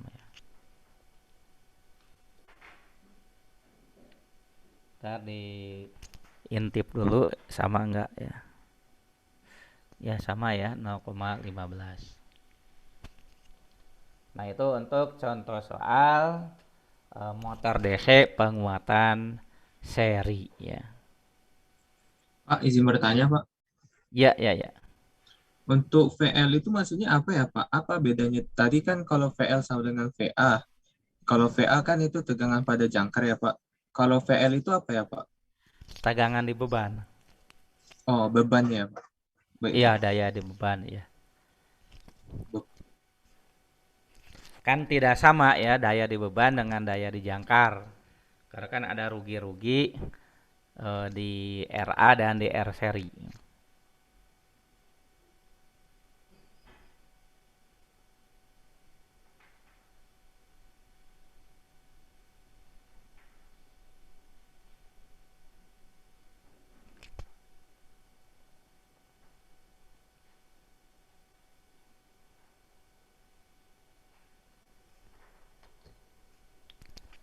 Nah, baiklah ya, kita lanjutkan.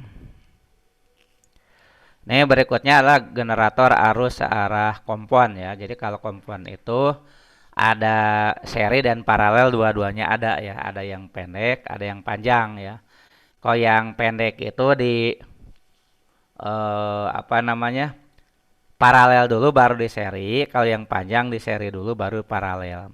Kita lihat yang panjang ya. Nah, jadi kalau yang panjang itu ya. Nah, ininya di seri dulu si jangkarnya ya. Jadi yang panjang itu di seri dulu, baru setelah itu di paralel dengan SAN. Jadi kenapa disebut panjang? Jadi karena di seri dulu seolah-olah jadi panjang gitu ya. Jadi karena seri dulu, jadi jangkarnya terlihat seperti panjang gitu ya. Bagian jangkar karena di seri dulu. Nah, ini agak beda kalau dengan di paralel dulu ya. Jadi jangkarnya seolah-olah pendek gitu ya. Di paralel dulu baru seri. Kalau ini kompon panjang di seri dulu baru paralel. Ini rumus-rumus yang berlaku ya. Arus jangkar dengan arus medan seri sama, terbagi dua menjadi arus beban dan arus medan SAN. Arus medan SAN sendiri karena paralel adalah VT dibagi R SAN. Lalu EA adalah VT plus IARA plus IAR seri plus 2 delta E ya. Nah, kemudian ini contoh soalnya untuk kompon panjang. Suatu generator kompon panjang melayani beban 50 ampere pada tegangan 500 volt. Jadi ini 50 ampere pada tegangan 500 volt ya. Diketahui resistansi jangkar 0,05 ya, 0,05. Resistansi medan seri 0,03 dan resistansi medan shunt 250 ohm. Rugi tegangan sikat 1 volt per sikat ya. Nah, ini 1 volt, ini 1 volt. Jika output prime mover atau penggerak mula ya berarti input generator ya. 27,5 kW ya input generator. Jadi ini ya P prime mover itu nanti berubah jadi PA ya, daya di jangkar. Daya di jangkar nanti itu jadi PL ya, daya di beban ya. Nah, jadi di sini sudah ada 27,5 kW. Nah, nanti jadi PA atau berapa? Jadi PL. Nah, kalau PL sudah bisa kita hitung ya. PL sendiri kan VL kali IL ya. VL kali IL dapatnya 500 kali 50. Dapatnya 25.000 ya watt. Kemudian efisiensi generator langsung bisa dihitung malah.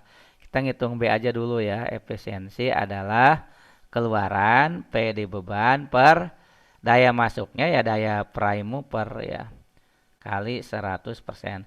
Kecuali kalau daya prime mover nggak ada dibaginya dengan PA ya. Jadi 25.000 bagi 27.500 kali 100%.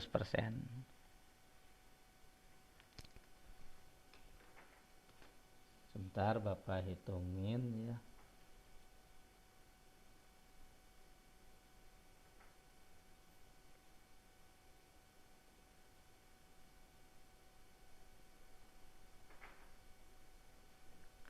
(90,91) ya.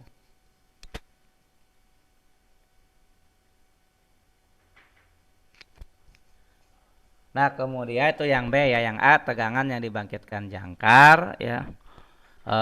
Kita lihat yang sudah ada arusnya yang nah, kita nyari arus medan shunt dulu ya.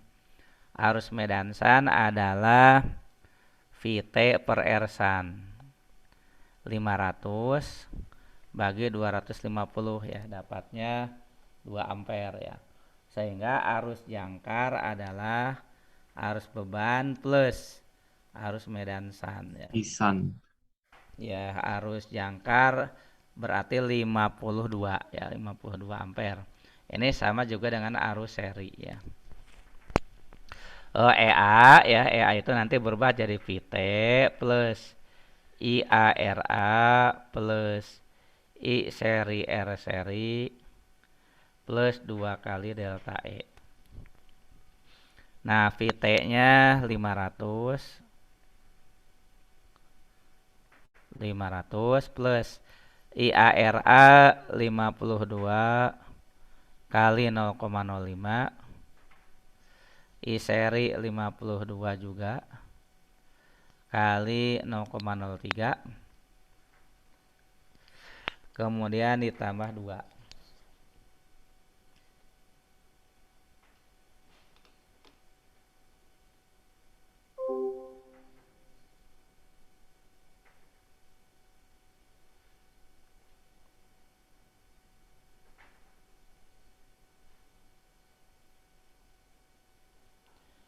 Jadi dapatnya 506,16 volt ya.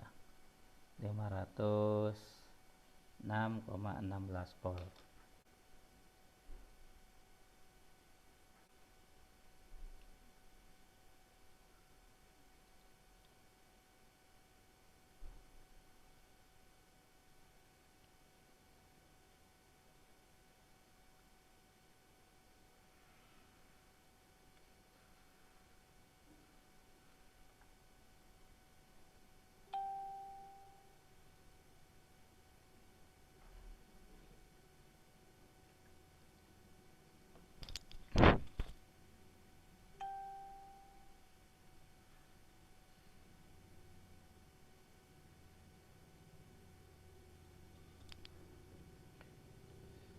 Nah, kemudian generator arus searah kompon pendek ya. Bedanya kalau kompon pendek ini di paralel dulu ya. Jadi kelihatan pendek jangkarnya, baru di seri ya dengan belitan medan seri. Nah, ini persamaan yang berlaku ya, I seri dengan I beban sama. Bisa dilihat di gambar. Arus jangkar sama dengan arus beban plus arus medan shan.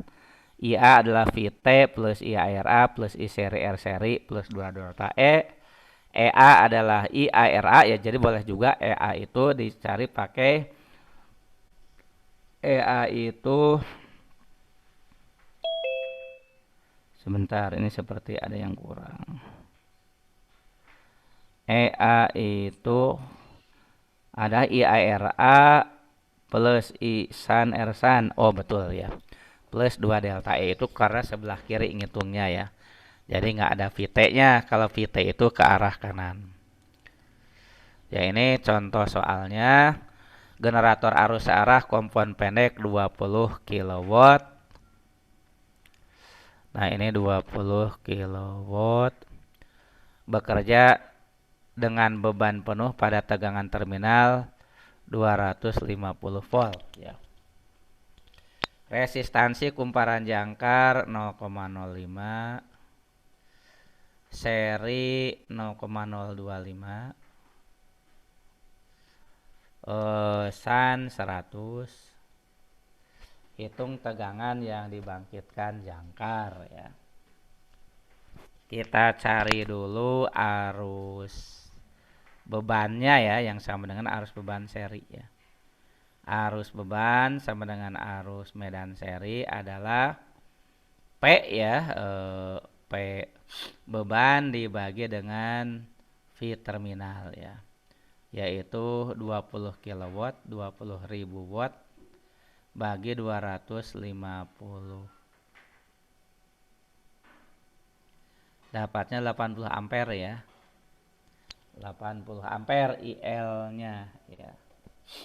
Nah, setelah itu ya kita bisa kita kan butuh IA ya.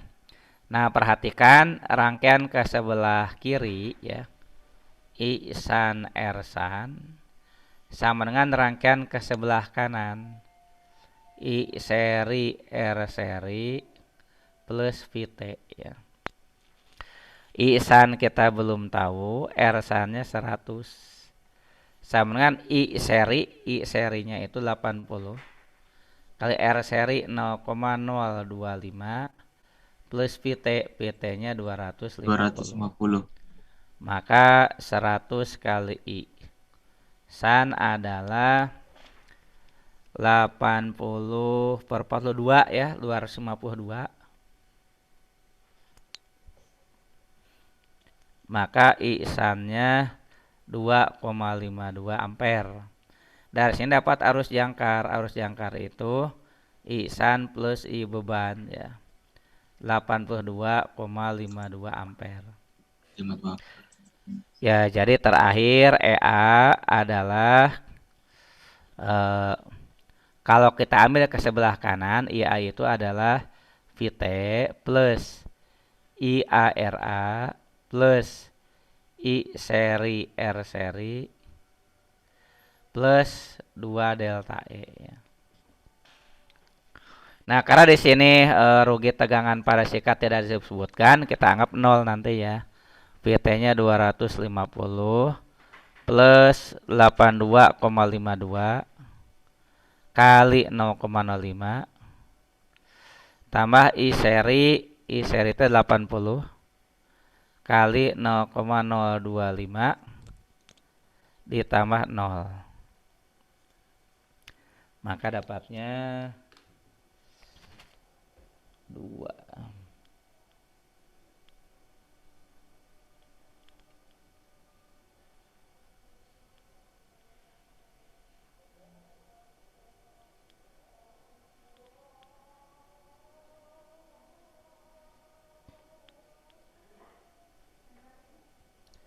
Nah, ini jadinya 256,126 volt ya.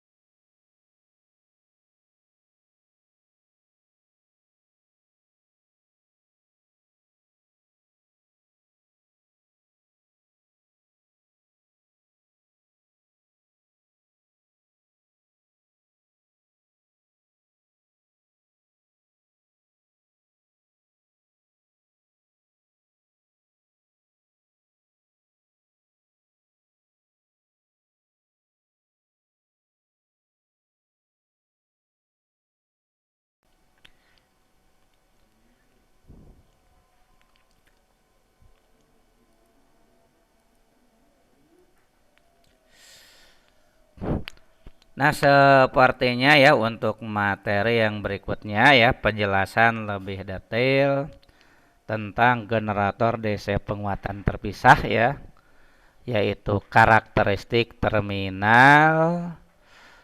Ya, ini karakteristik terminal, kemudian pengaturan tegangan terminal, analisis non-linear ya, itu kita bahas di pertemuan berikutnya saja ya, sekalian dengan membahas generator DC seri dan shunt ya sekalian. Jadi sama-sama ngebahas tentang karakteristik terminal ya, kemudian pengaturan tegangan terminal dan analisis non-linear ya.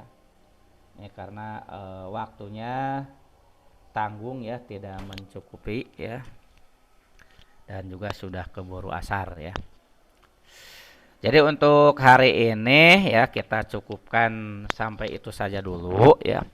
Nah, kemudian jangan lupa ya untuk tugas yang sudah diposting di grup WA untuk dikerjakan ya, paling lambat besok pukul 12 ya melalui spot UP Edu. Itu saja ya, terima kasih atas perhatiannya untuk perkuliahan hari ini. Mohon maaf kalau Bapak ada kekurangan atau kehilapan. Selamat mengikuti aktivitas berikutnya. Billahi taufiq wal hidayah. Wassalamualaikum warahmatullahi wabarakatuh. Waalaikumsalam warahmatullahi wabarakatuh. wabarakatuh. Makasih, Pak. Terima kasih Bapak. Ya, sama-sama.